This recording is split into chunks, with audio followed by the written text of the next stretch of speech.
Is it time to reveal everything now? Yes, that's right. What are you talking about? Is that the secret we were talking about before leaving?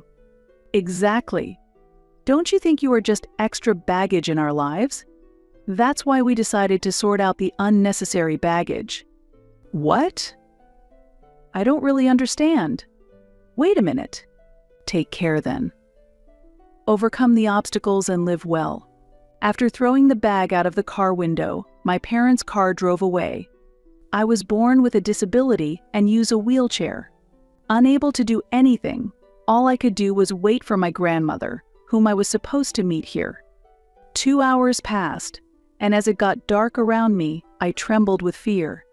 About 30 minutes later, a car appeared. Myra, are you alone?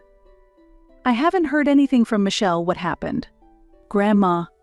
Seeing my grandmother get out of the car, I felt relieved and tears flowed. Seeing me suddenly cry, my grandmother was a bit shaken, but carefully helped me into the car and decided to go to my grandparents' house. In the car, I explained the situation to my grandmother as much as I could. What a thing to say. Why would they say such a thing? They said I'm just extra baggage in life, that it's time to sort out unnecessary baggage. That can't be true. When we arrived at my grandparents' house, I explained the situation to my grandfather as well. Of course, my grandfather was furious. My grandmother was also angry. However, as soon as I mentioned a specific topic, their anger subsided, and their expressions quickly returned to normal. My grandparents looked at each other and began whispering quietly. Myra is not a nuisance at all. Don't worry, you're safe. I wonder where the real nuisance is. Will you help us reveal the truth to them? Seeing my grandmother's confident smile, I felt reassured. I hadn't heard what we were going to start yet, but I decided to help my grandmother. My name is Myra. I am a middle school student, born with a disability that prevents me from walking, and I always use a wheelchair. I have a neurological condition that prevents nerve signals from reaching my legs. Living in a wheelchair, I face various challenges every day. A mere 4-inch step that my friends easily step over is a major obstacle for me. That's why I tend to avoid going out. It's not because I have unpleasant experiences outside, but simply because my home is too comfortable. How is it? Easier to handle than the previous doors, right? Yes, thank you. Now nearly all the doors in the house are sliding doors. Opening and closing doors can be a struggle when using a wheelchair. By the way, the handrails in the bathroom are quite old too. We might need to replace them soon. Pleased with the newly installed door, I played by sliding it back and forth. Next to me, my father was organizing tools scattered on the floor. He is a builder and has been making our home more accessible. He has installed sliding doors, made flat floor surfaces, and installed electric switches that are easy to operate from a wheelchair. As a result, the house has become so comfortable that it makes me reluctant to go out. If there's anything you're concerned about, don't hesitate to tell me. My father always encourages, but he has his own work, and it's hard to ask too much of him. Therefore, I have never specifically asked him to do something for me. Because I don't say anything, my father often proceeds with home improvements on his own. And every time he finishes, he tells me to speak up if there's any inconvenience, making me feel his kindness each time. However, no matter how much he scolds, I never ask my father for improvements. Part of the reason is that I don't want to trouble him, and also because my mother says, "The financial difficulties are because you need a wheelchair and I can't work. So don't insist on getting what you want." My mother often repeats, "We are poor." I first became aware of this when I was in first grade in elementary school, struck by the firm way my mother spoke. Though my father works on building projects, I also understand that doors aren't free. Moreover, the renovations he does at home don't bring in any income. I first realized this reality in the upper grades of elementary school, and I began to refrain from asking my father for renovations. Despite this, The renovations my father pushed forward have made our home a very comfortable space for me. My mother candidly speaking to me about our state of poverty is also perhaps part of her way of ensuring that I grow up without relying on others. I believed that I was loved by my parents, but I realized that this belief was because I was still young and didn't understand anything. From around the upper grades of elementary school, I began to understand my parents' intentions a little at a time. I thought I was loved, but it seems that might not really be the case.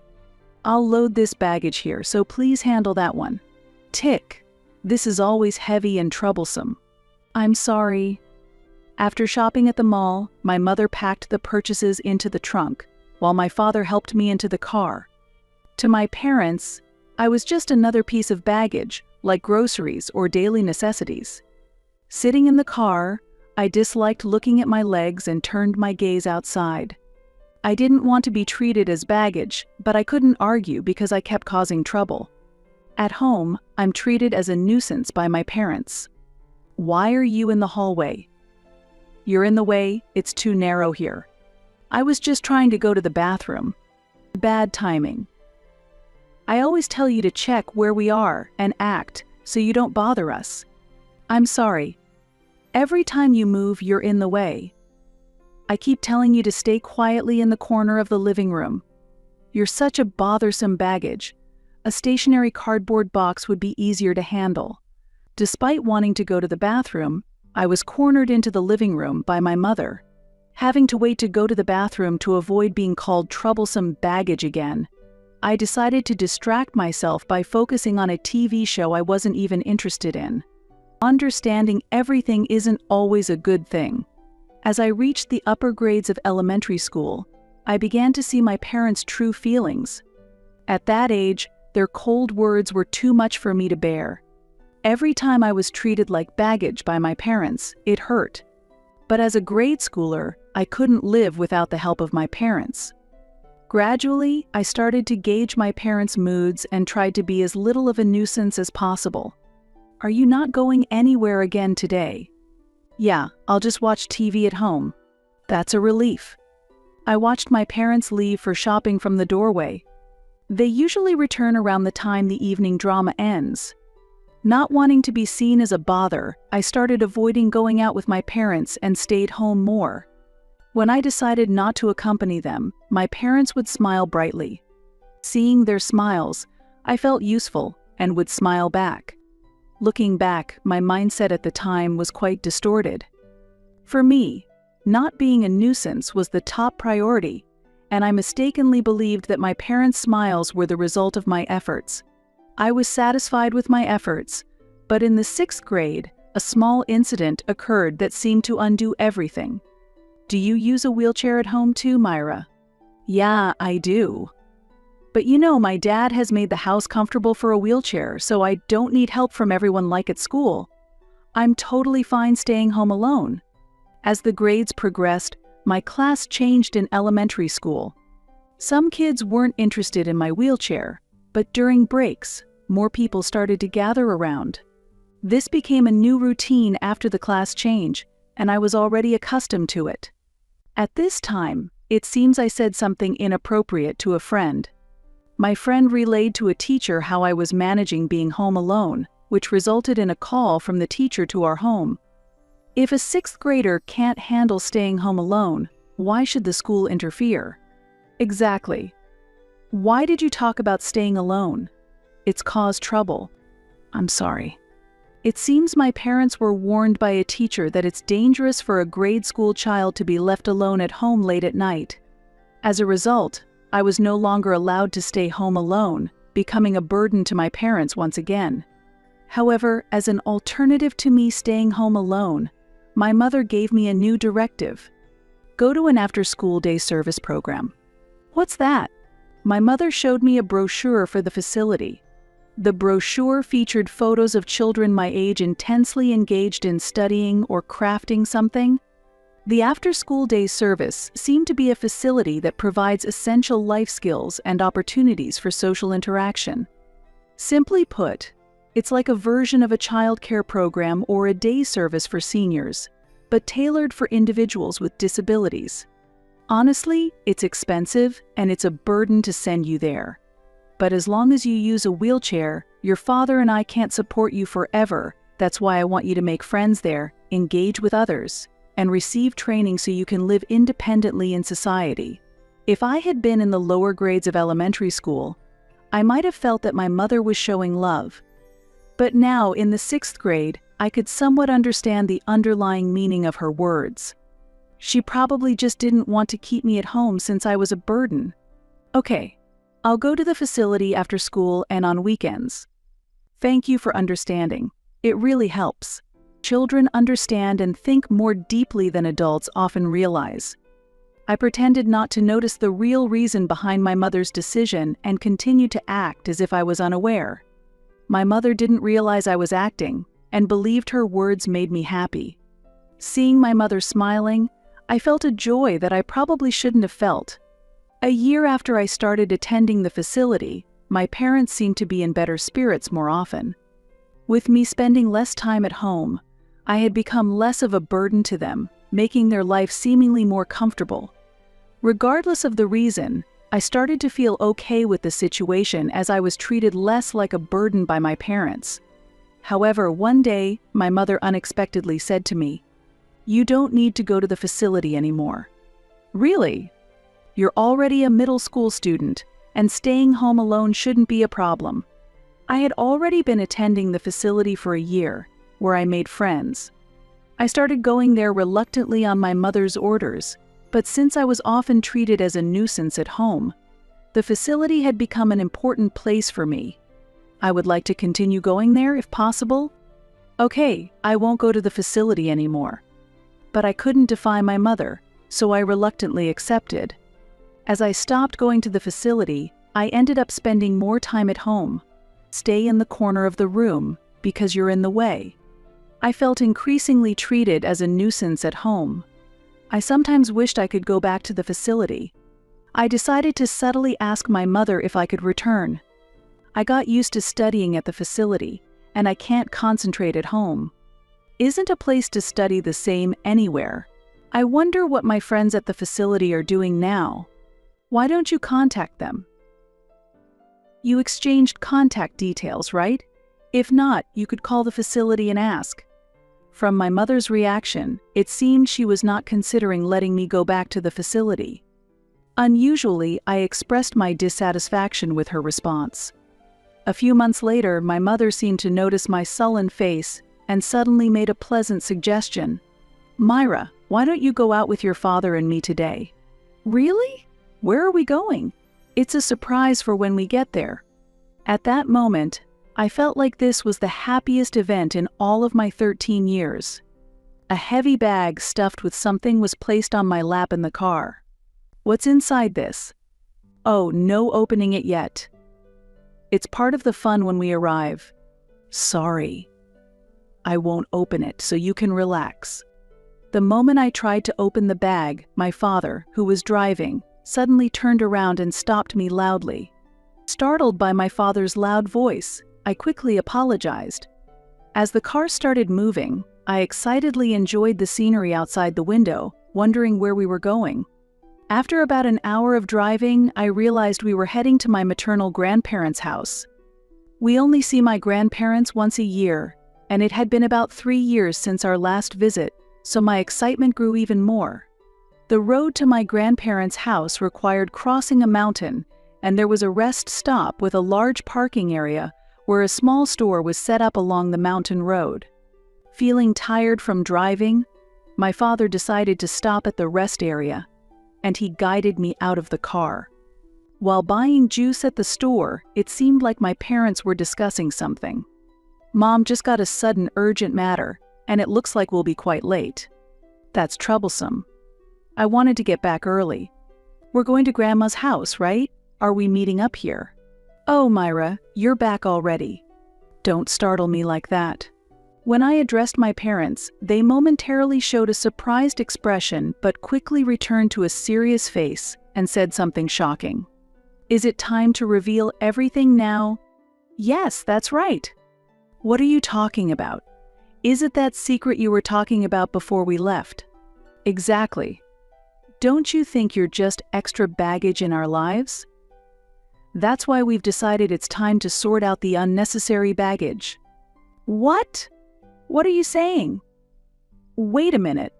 While I was still trying to understand the situation, my parents returned to the car and drove away, leaving me behind. Wait. Incredibly, I chased after the car as it sped away, but to no avail. However, my panicked cries seemed to reach them, as the car stopped a little way ahead. Relieved, I slowed down my approach, but as I got closer, my mother leaned out the window and tossed a final farewell my way. "Take care then. Overcome your challenges and live well," she said, as she threw the bag out of the window and the car drove off. Left alone in the mountains, I was too shocked to move for a while. After some time, realizing that standing still wouldn't help, I went towards the bag my mother had thrown. Picking up the bag and looking inside, I found it stuffed with clothes, with an envelope placed on top. The envelope likely contained a letter, but at that moment, I didn't have the strength to read any message from my parents. Looking at a clock at the rest stop, I realized it was already evening, and dusk was about to set in. I wanted to call for help, but my smartphone had been left in the car. Eventually, I decided to wait in front of the vending machine, hoping my grandmother would come. 2 hours passed, and as it grew dark around me, I trembled with fear. Rustling sounds from the bushes, maybe caused by the wind, brought waves of indescribable anxiety. At that time, the only comforting presence was the light from the vending machine. Another 30 minutes went by when a car pulled into the parking lot. "Myra, are you alone?" "I haven't heard anything from Michelle. What happened?" "Grandma." Seeing my grandmother get out of the car, I was overwhelmed with relief and tears flowed freely. Seeing me suddenly cry, my grandmother, though a bit shaken, gently helped me into the car and decided to head to her house. As we drove to my grandparents' house, I explained everything that had happened. "It seems like Dad and Mom have decided to abandon raising me." "What? To leave a child in the mountains, can such a terrible thing really happen?" I had reacted the same way as my grandmother when I was first left behind by my parents. But that's what really happened. What a thing to say. Why would they say such a thing? They said I'm just extra baggage in life. That it's time to sort out unnecessary baggage. That can't be true. Oh, right. There was a letter. I didn't have the courage to read it yet, so I handed the envelope to my grandmother. She immediately pulled the car over to the side and began to read the letter. What does it say? It's written very politely that they can't afford to raise you for financial reasons, and they're asking if we could take care of you for just a little while. The letter said Louis was on a business trip today, and Michelle had to accompany him, so they wanted us to look after you for 3 days. But it seems they actually planned to leave you here much longer. Where did you find the letter? It was in the bag. I see. They didn't want to be questioned, so they hoped you would find the letter after arriving at our place. That's why they arranged it to appear after taking care of Myra. The reason you were scolded for trying to open the bag was because that was their intention. My grandmother's speculation seemed clearly correct. Just like her daughter. She understands my mother very well. After arriving at my grandparents' house, my grandmother explained everything to my grandfather. Upon hearing it, my grandfather became furious and said, "What a terrible thing. Myra, you never have to go back there. You're going to stay here forever. I won't ever send you back to them." Seeing my grandfather's anger, I felt this was true affection. It was entirely different from the feeling I had when I thought I was loved by my parents. I had always tried not to be a burden to my parents, but now I realized how wrong that was. I felt as if a curse from my parents had been lifted. It was an exhausting day with too many things happening.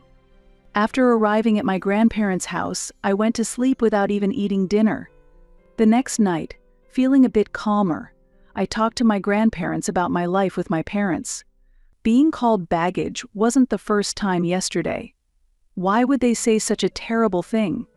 Really, they told you to just sit quietly in the corner? What were they thinking? Each time I talked about my parents' actions, my grandparents' faces turned rapidly red with anger. My grandfather slammed the table in anger, spilling the tea. I felt a strange kind of joy that my grandparents shared my anger towards my parents. This was different from my feelings towards my parents, and I thought it was something I could safely embrace. However, when I mentioned a certain fact, their anger disappeared instantly and their expressions calmed down. I was really shocked when they told me not to go back to the facility because I had been going there for a whole year. A year at the facility. Yes, it was like an after-school program. I understand that, but every day for a year. Yes, I was going almost every day. Is there something wrong? Hearing this, my grandparents looked at each other and began to whisper. It seemed they felt something was off about my story. They explained things in a way that a middle schooler like me could understand. After hearing their explanation, I could no longer think of my parents as parents. What my parents called baggage meant that I was just an inconvenient accessory. Myra, you are not a nuisance at all. Don't worry, you're safe. I wonder where the real nuisance is. Will you help us reveal the truth to them? Seeing my grandmother's confident smile comforted me. I hadn't heard the specifics of the plan yet, but I had already decided to cooperate with my grandmother. It had been 3 weeks since I moved to my grandparents' house, and I was gradually getting used to life here. Today, my grandparents had taken the day off work, and we were enjoying tea together in a relaxed setting. As I savored the warmth of the tea, contemplating whether this peaceful life would continue, a loud voice suddenly echoed from the front door. The voice gradually approached the living room where we were. "Hey, are you there? What have you done?" My parents burst into the living room where we were sitting and started shouting angrily. They were so furious that they struggled to find the right words. Their faces were a mix of anger and panic, almost bordering on madness. My grandparents and I understood their state well, so we calmly continued sipping our tea without being disturbed. However, my mother's anger intensified, and she scolded us even louder than before. "This situation is going to cause us serious trouble. What are you going to do about it? Be quiet. We can hear you even without the shouting." My parents were taken aback as they didn't expect me to tell them to be quiet, and they looked at me, wide-eyed with surprise. Now free from my parents' control, I was in a position to speak my mind openly, a stark contrast to who I was when I lived with them. "Grandma, what is the current situation with Mom and Dad? Your actions have caused problems. We got a call from the city office asking if Myra was still living with us. The lie was exposed immediately." Nothing specific was said over the phone at that time, but this will definitely become a problem. It will be a problem, indeed. There's likely an investigation into fraudulent benefits going on. It's something that will come out eventually, even without us doing anything. "Why do you know about the fraudulent benefits, Mom?" While I understood that fraudulent benefits were a problem, the gravity of the issue was not fully clear to a middle schooler like me. My parents were sweating, beads of sweat on their foreheads, despite it not being particularly hot. Lewis had come to borrow money from us before because his job wasn't going well, remember? You said you didn't want to work and wanted to continue being a housewife, so we told him to get a job and turned him away. Yes, I remember that happened. I had always thought my mother said we were poor to keep me from being spoiled or asking for too much. But it seems they were genuinely in a dire financial situation. My grandmother had discerned that my parents were engaging in some sort of misconduct. "Why did you keep sending Myra to the facility every day if you were short on money? That facility costs over $10 each visit, doesn't it?" "Yes, we were struggling financially, so we kept sending Myra to the facility to help her develop social skills." But tell the truth. Weren't you just trying to make your own lives easier by sending Myra to the facility? You stopped after a year because of money issues, right? Yes, we ran out of funds and couldn't continue with the facility. Is there a problem with that? There is a problem. Even after Myra stopped going to the facility, you continued to pretend she was attending to receive disability service payments, right? Grandma's point was spot on. My mother tried to retort but couldn't find the right words. The fees for the facility I attended were just over $10 per visit, as Grandma said. This cost is supposed to be covered mostly by the subsidy, which the users are responsible for. My parents had been fraudulently receiving these funds by lying about my attendance at the facility. Knowing you could still receive the disability payments even if Myra wasn't attending, you probably thought there was no need to keep her at home. Since you could get the money without actually sending her to the facility, you left her with us, saving yourselves the trouble and still collecting the money. It's typical of you to always choose the easy way out. So, that's why you prompted the office to investigate us.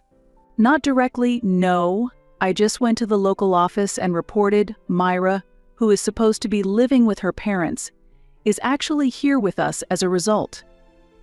They checked whether my parents were receiving benefits they shouldn't be. That's why you got contacted. It was because our local office communicated properly with your area's office. How can you read my thoughts so easily? How long do you think I've been a mother? A real mother can read her child's thoughts. It's no wonder you're puzzled you haven't been acting like a true mother, so you can't understand Myra's feelings. Hearing Grandma's words, I realized this was what true parenthood looked like. My mother, overwhelmed by Grandma's words, collapsed on the spot. My father was still standing, but now Grandpa confronted him. You both are dressed quite fancy today?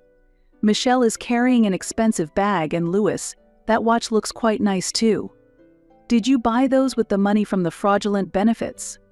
No, this was bought with my own money. Oh, weren't you poor before the fraudulent claims? If you had money for expensive clothes, you could afford them. Surely you weren't using Myra's disability and child support allowances as your spending money. Actually, I bought this watch recently, and the clothes were a stretch to afford. The feeble excuses were clear even to me, a middle schooler. Grandpa looked at me and grinned, deciding to let me deliver the final blow. Dad, you have several pieces of clothing with the same logo, don't you? And not just clothes, you also have many expensive sneakers. And Mom, your closet is full of clothes, right? Unable to respond, Dad eventually collapsed, just like Mom had. I had thought Mom said we were poor as part of my upbringing, but in reality they were indulging in luxuries contrary to their words. My parents had frequently splurged on things they wanted. I remember throwing a tantrum as a child because I couldn't get a toy I wanted. That incident prompted my mother to start saying we were poor.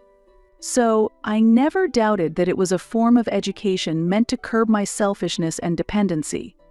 However, in reality, my parents were merely using the benefits they received because of my existence for themselves. In a way, my presence was what sustained our household. The real burden was my parents themselves. It was all our fault. Myra, I'm so sorry. From now on, I'll truly act like a mother, so let's go home together.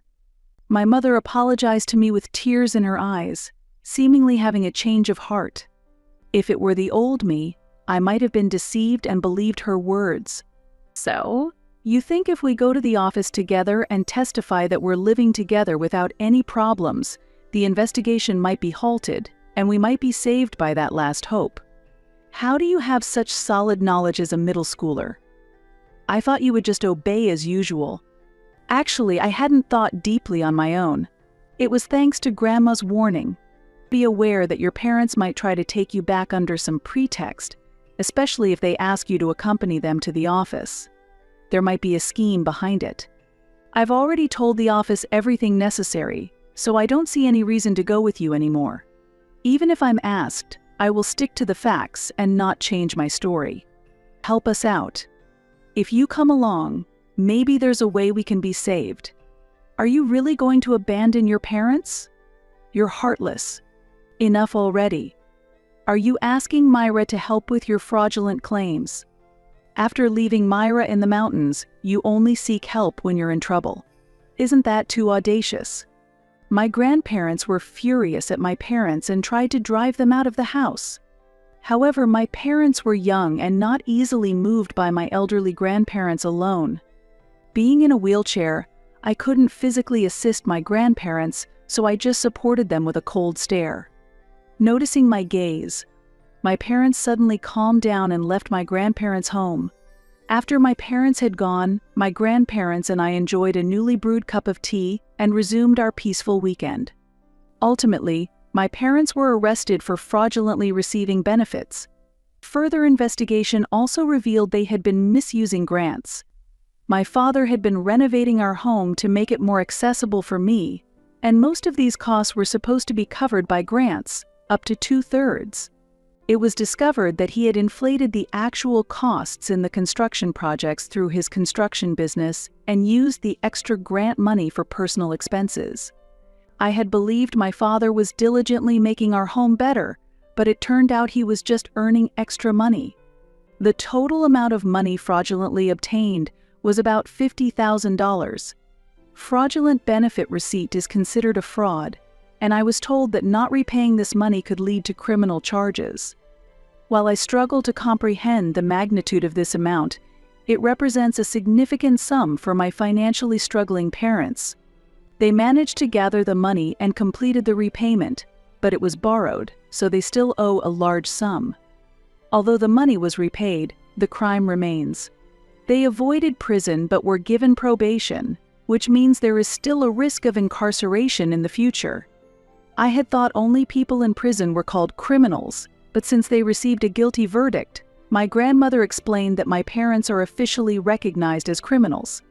Now recognized as criminals, they couldn't hope for social credibility, which resulted in my father having to cease operations of his construction business. Since then, my parents have been job hunting, but the stigma of being criminals weighs heavily, and they haven't been able to secure stable employment. They are currently making ends meet through day labor, while striving to repay their debt. I have officially become a family with my grandparents and have started living with them. It seems that care has been taken to ensure that the benefits and grants I receive do not end up in my parents' hands. Although I don't understand the financial details, I am truly grateful to be able to live with my warm and caring grandparents. I have also started to adapt to my new school, and from now on I plan to walk my own path without worrying about my parents.